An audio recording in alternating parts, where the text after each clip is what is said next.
At sunset on October 31, 1969, Central University of Venezuela's campus, the nation's oldest and most prominent higher education institution, it receives through its entrances hundreds of armed personnel from the Army, the National Guard, and the municipal police, accompanied by 2 war tanks and hundreds of official vehicles. The capital city had just come out of 3 days of violent clashes between university students, guerrillas, and the police, and President Rafael Caldera secretly formalizes the order to militarily intervene in the Universidad Central de Venezuela campus, alma mater, which would remain occupied by government forces for more than a year and a half. A story with a scent of gunpowder and blood, which we must delve into the past to understand. Deep within that turbulent Venezuela of the 1960s, where the emerging party democracy waged a long and harsh war against the groups that threatened its consolidation, among them the armed groups of the revolutionary left. The controversial Operation Kangaroo, surrounded by unknown events, which we will address today, was one of the final and most controversial blows on the part of that democratic regime against both armed and unarmed dissent for the definitive consolidation of that system. Join us to learn about this story until the end. This is Rinaldo Carrillo from the New Encyclopedia. Please support us by subscribing, liking, and commenting. We read every comment by activating the bell, notifications, and above all, sharing it with all your friends on social media, WhatsApp, and any other platform. Without further ado, let's start with today's video. What does being Venezuelan mean to you? Is it simply where you were born? Is it just a word on a document, or is it something more? Profound? We don't believe you were born in Venezuela by accident. On the contrary, we believe that we all come into the world with a higher purpose. And when we are born Venezuelan, we become part of a story that is much greater than ourselves and that transcends us as individuals. Being born Venezuelan means joining a shared project. Our nationality is an unbreakable bond with this land, its people, and its future, a bond that time or distance cannot sever. But the truth is that we were taught little about this in our youth. We barely understood that what makes a nation great is having great citizens. Feeling part of a country isn't enough. We must also prepare to shape its future. That's why today we announce a decisive step in this effort, which is the very soon founding of the Venezuelan Studies Society.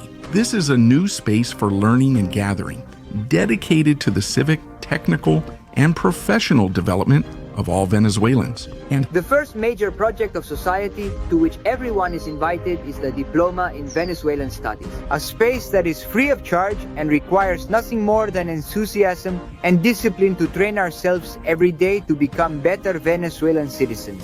In this diploma program, which starts in September 2025, we will seek to better understand all the essential elements that have shaped Venezuela as a nation.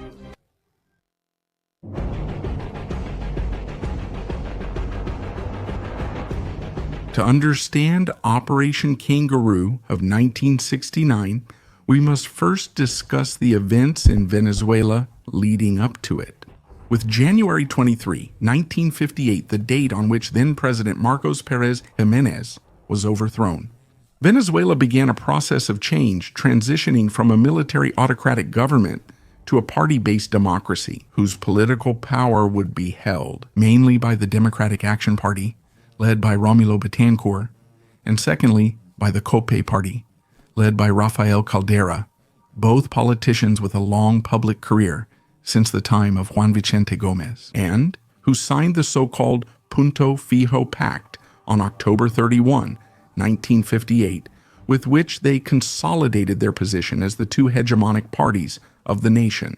The Communist Party of Venezuela, on the other hand, was marginalized from this political agreement, among other reasons, due to the alignment of the United States in the context of the Cold War. The new party democracy in Venezuela, led by Acción Democrática, had the United States of America as its main ally, while the Communist Party of Venezuela was allied with the Soviet Union. and their ideological positions generated rejection among influential sectors of Venezuelan society. Faced with this reality over time, as we will see later, the communists developed its own armed wing called the National Liberation Armed Forces, or National Liberation Armed Forces for its initials. This armed wing later established several fronts in the 1960s. In the years to come, these would initiate subversive and violent actions that would continue to escalate. But going back to 1958 that year, Romulo Betancourt was elected for the presidential term from 1959 to 1964.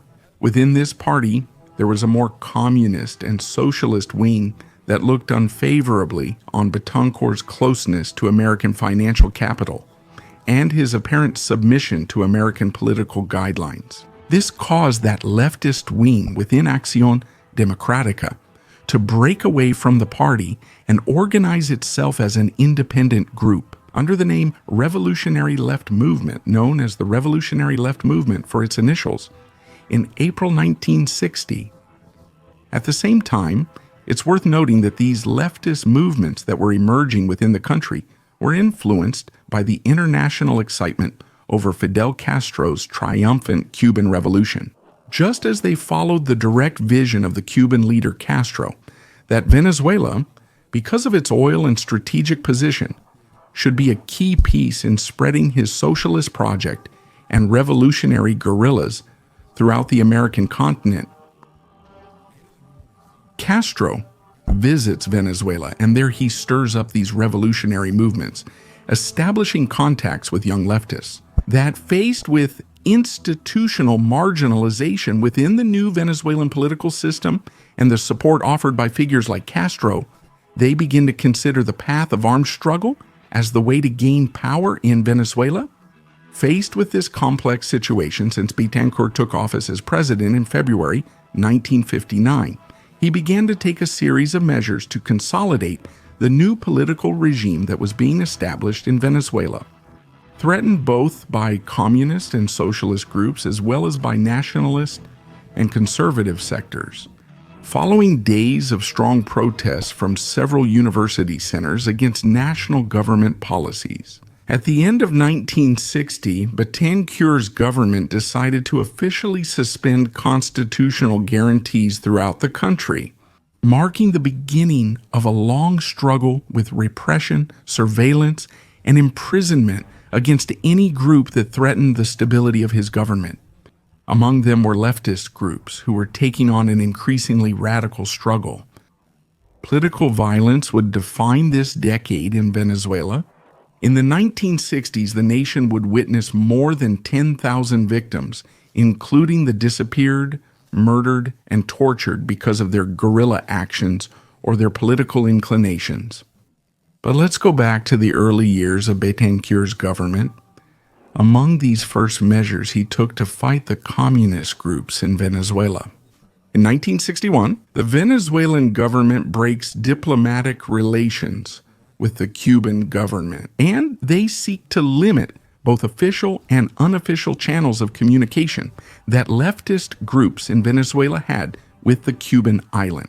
In this way, the left in Venezuela, now grouped in the Revolutionary Left Movement and the Communist Party, as well as in the National Liberation Armed Forces, aligned themselves with sectors of the armed forces that were dissatisfied with the Betancourt government, because according to them, he was politicizing the military with changes he made since taking power, as well as because of the skepticism they had about his leadership abilities, his communist past, and the partisan rhetoric of democratic action.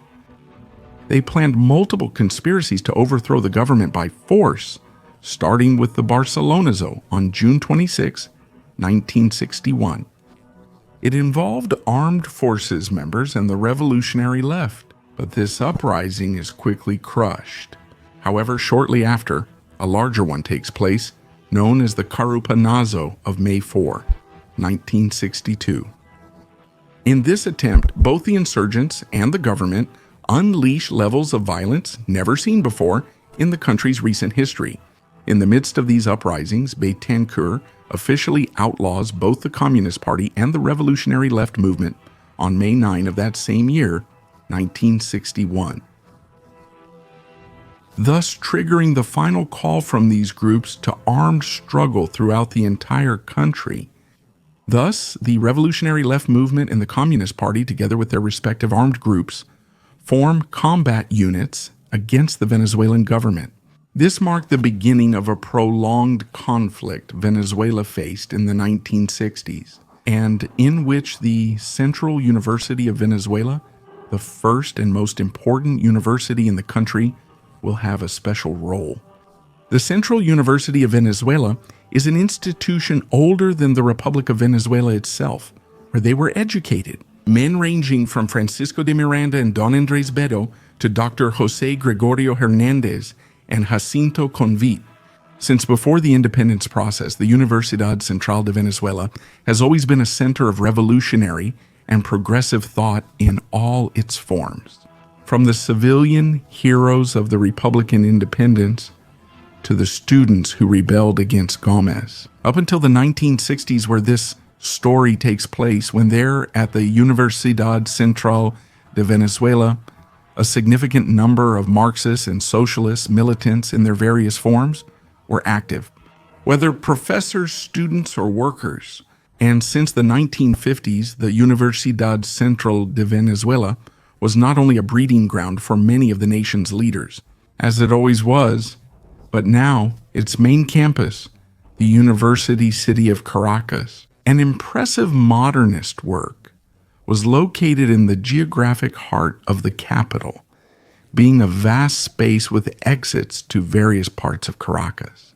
So let's go back to the long armed conflict that took place in Venezuela in the 1960s, which is the major precedent for Operation Kangaroo. As we have been saying, according to some scholars, the armed struggle formally began in Venezuela in 1962.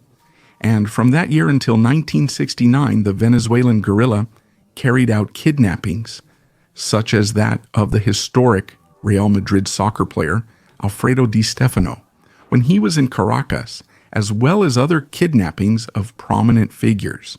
They also carried out murders of police officers, military personnel, and farmers, as well as attacks on oil pipelines, factories, and electoral processes, as well as the formation of rural guerrilla strongholds in the mountainous areas of Falcón, Lara, and Monagas. However, during all this time, the leftist armed groups did not achieve any substantial victory, either militarily or politically. And by 1969, their situation was very different from what it was at the beginning of the 1960s. First of all, both in the Communist Party and the Revolutionary Left Movement, and in their respective armed wings, there was a high level of disorder and anarchy regarding the way to conduct and end that struggle. Different guerrilla groups were competing with each other and even at times betraying one another. Each leftist group will have factions, some advocating relentless struggle, others preferring moderation, and some openly pacifist and opposed to conflict. The lack of cohesion among the members of the armed struggle caused many of their major actions to end in failure. Such was the case with the failed coup d'etat known as El Porteñazo in June 1962, for which we have a very good video on our channel that we invite you to watch. In contrast to these deficiencies of the guerrilla organizations, the national government maintains cohesion in its fight against the insurgents. Both Betancourt's government until 1964 and his successor Raul León's until 1969. They progressively improve the way they fight these armed and dissident groups through rigorous training and instruction to the Intelligence Service of the Armed Forces, known as Intelligence Service of the Armed Forces, as well as to the General Directorate of Police, General Directorate of Police, and the Technical Judicial Police, Technical Judicial Police. All of this with financial, advisory, and logistical support from the United States government. In particular, the Leone government received annually until 1969 military aid valued at $8 million from the United States government, led by Lyndon Johnson, as support for the armed forces in their anti-guerrilla activities. Thus, The actions of the Democratic Action governments were very effective and relentless in the fight against the insurgents and any group that threatened their stability. A significant number of acts of torture, extrajudicial killings, and forced disappearances were committed against those involved or suspected in this armed struggle, like the famous case of Professor Alberto Lobera, a Communist Party member, who was tortured and killed in 1965 by officials of the Dijapol, and then his body was thrown into the sea. These actions slowly weaken and neutralize guerrillas nationwide over time. By 1969, amid the internal struggles among the communists, arrests, torture, killings, and a more than effective and fierce persecution keep these guerrilla groups in a state of powerlessness. But despite being weakened, these groups continued to exist, and that same year, 1969, important events will occur in Venezuelan politics that will forever change the future of the fight against the guerrilla.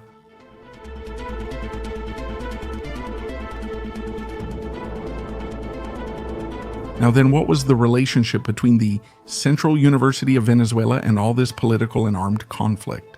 During the 1960s, the Universidad Central de Venezuela was not just an educational institution, but for the guerrillas, it became an important operations center.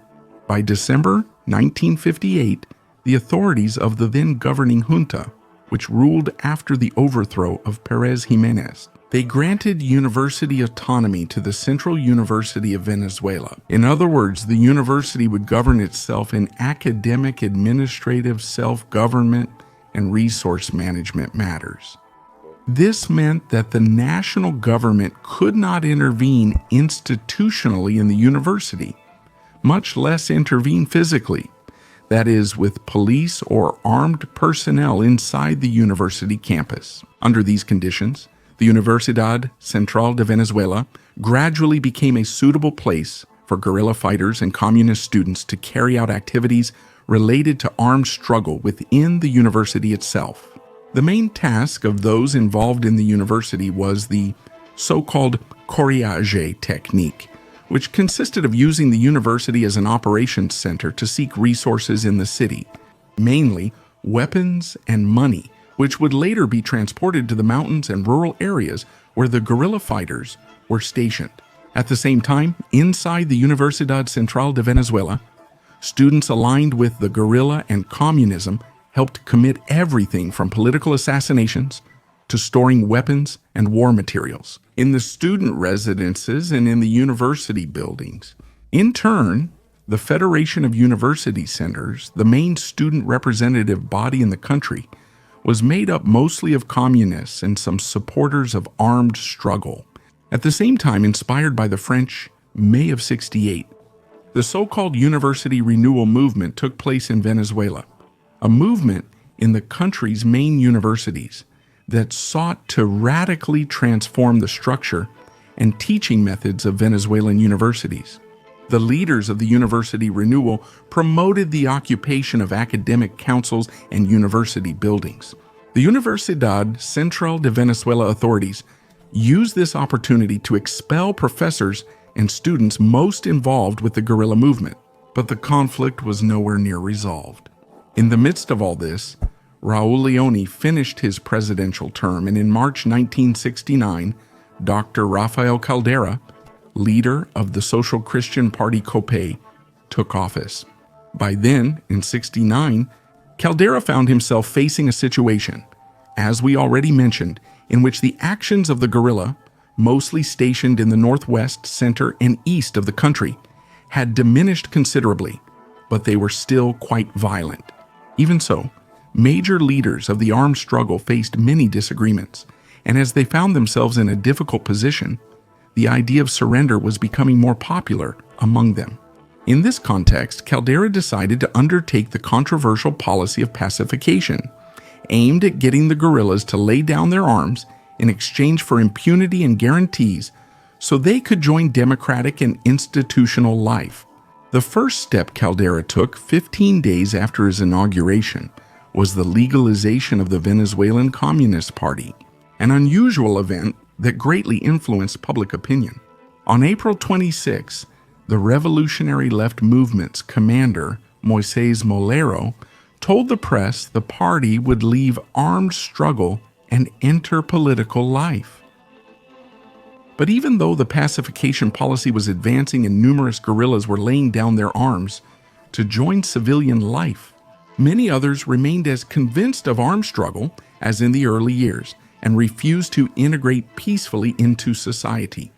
So the government's use of force continued, and by October 1969, the armed forces were dismantling more and more guerrilla camps across the nation, especially in the east. They also told the press that they were preparing to deliver the final blow to the guerrillas. This situation is intensifying guerrilla activity in urban areas and increasing clashes and skirmishes in the cities in the center of the country, especially in Caracas, and therefore at the Central University. At this point, an event was about to unfold that few could have imagined in that Venezuela.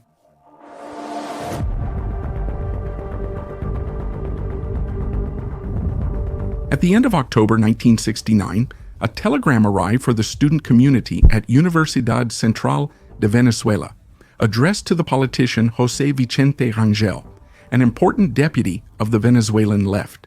The telegram came from some guerrilla fighters imprisoned in La Pica prison in Monagas State. They denounced the young man's alleged death from severe torture. Luis Alberto Hernández, a second-year sociology student at Universidad Central de Venezuela, on October 28th, several students and professors decided after a meeting to go to the Ministry of Justice headquarters to protest the alleged death of Hernández. They did this around 1 p.m.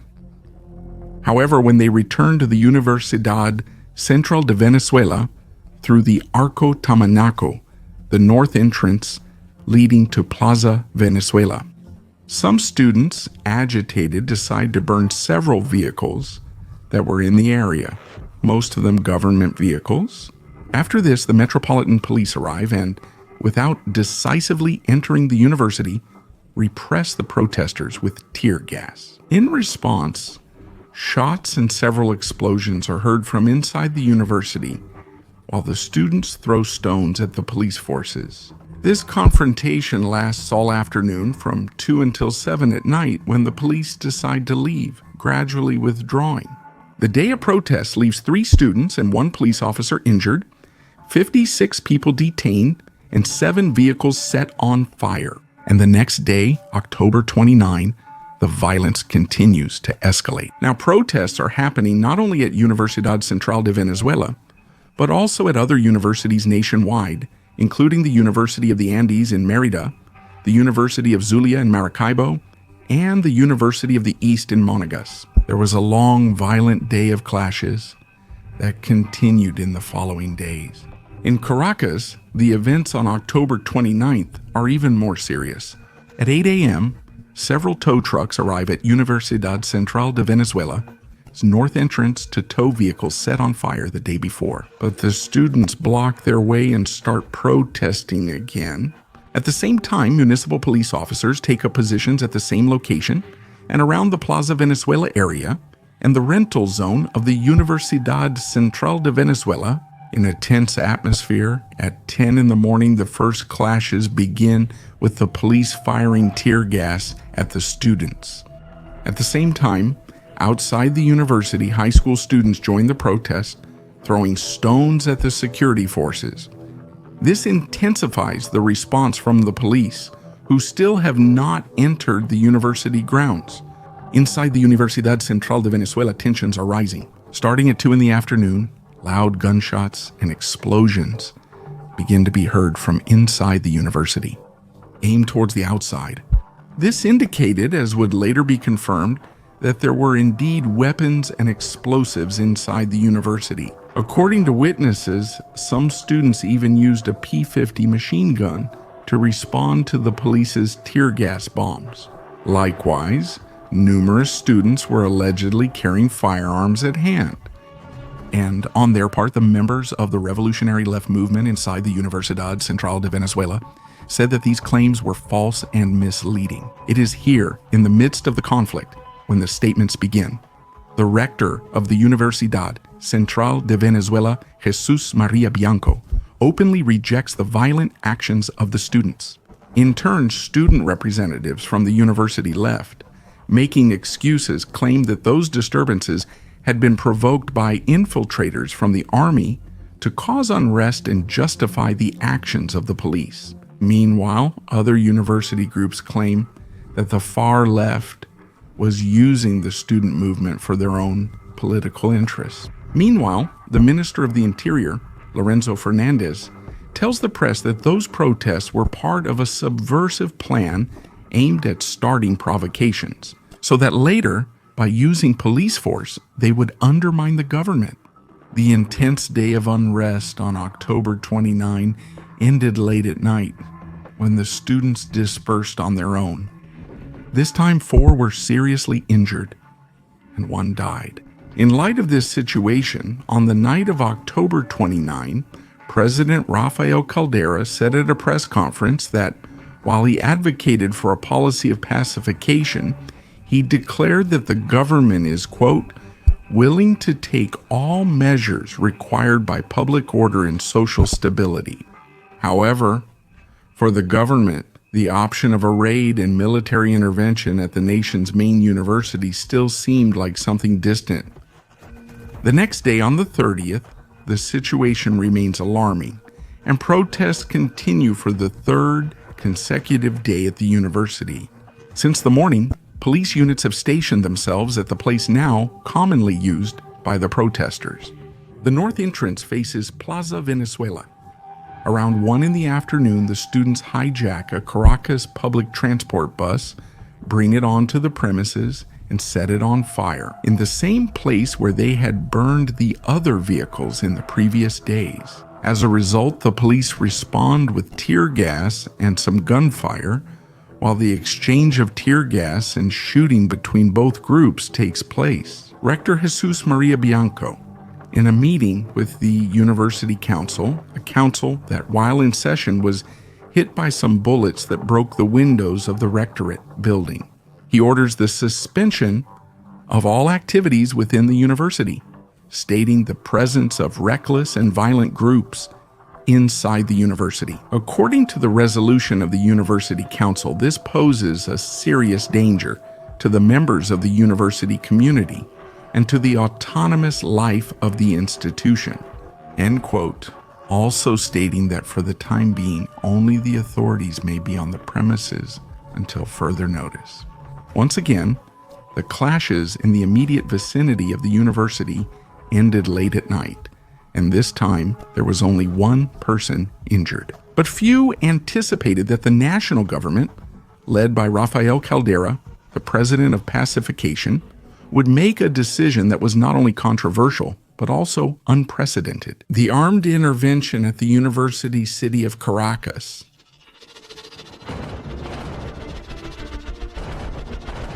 By Friday, October 31st, the university campus was almost empty due to the decision of the University Council, thus avoiding a 4th day of protest. Even so, some minor gunfire was still heard during the morning and afternoon, allegedly coming from snipers stationed on the roof of the Universidad Central de Venezuela indoor gym. However, it would be at the end of the day that the surprise action was about to begin. 5:30 in the afternoon as planned. The process of military intervention begins at the nation's first institution of higher learning, the Central University of Venezuela, by public order and state security agencies.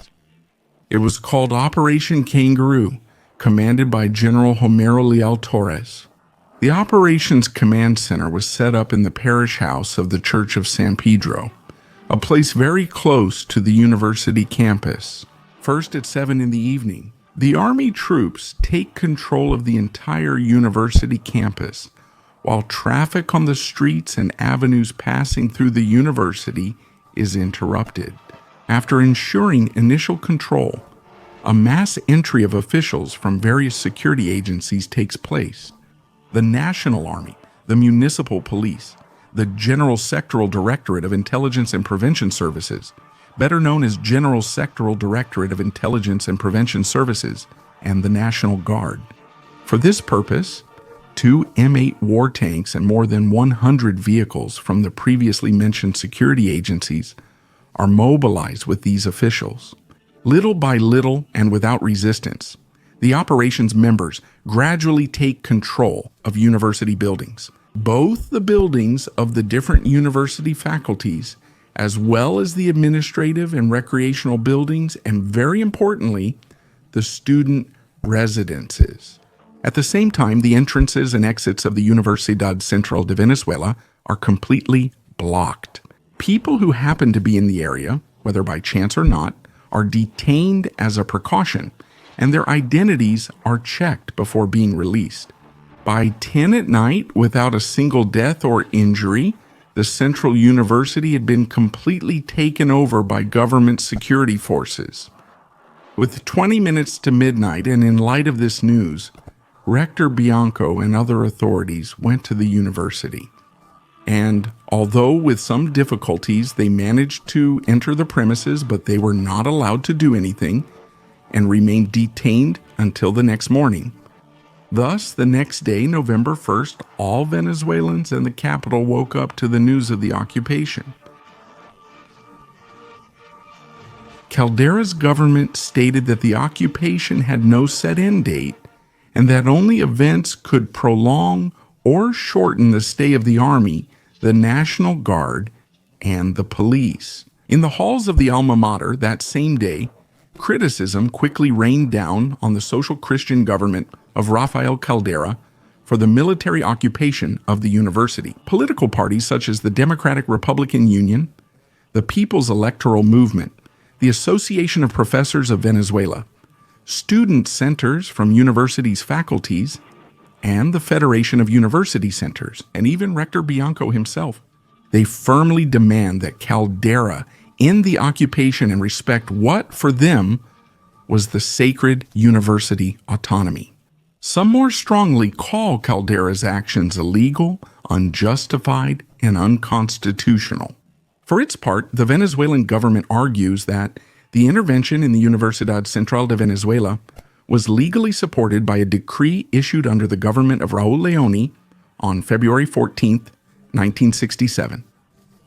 A decree that gave the executive the power to take the necessary measures to safeguard and guarantee public order within university campuses, including institutions that enjoyed university autonomy. Caldera orders intervention in the university, and in addition, he is also backed by a resolution from the 5th investigating judge, Alberto Bortone Alcalá, issued on the same October 31st, in which he demands a home visit to the Universidad Central de Venezuela facilities due to the irregularities that occurred during the days of protests. During the first week of the military occupation of the Universidad Central de Venezuela in August, in several university buildings, including the Directorate of Culture, the Faculty of Pharmacy, and the student residences, a large number of revolver grenades and ammunition, as well as 200 bottles of Molotov cocktails, a shortwave radio, and a P-50 machine gun like the one seen during the riots. At the same time, according to the security forces, they reportedly found numerous pieces of military equipment ranging from tents, flashlights, hammocks, mosquito nets, and machetes to backpacks and canteens. Equipment and weapons that, according to the police, were going to be sent to the rural guerrilla forces. However, when Rector Jose Maria Bianco is asked about these findings at the university, he claims that this weaponry and equipment had been planted by the security agencies in charge of the intervention in order to justify it. Despite this, Operation Kangaroo would insist on presenting the country with an overwhelming reality. The Universidad Central de Venezuela, the first and most important university in the nation, whether its authorities knew it or not, was being blatantly used as one of the main centers to support the armed struggle of the guerrillas in the country, in addition to being a hotspot for violent protests that affected the stability of that political regime.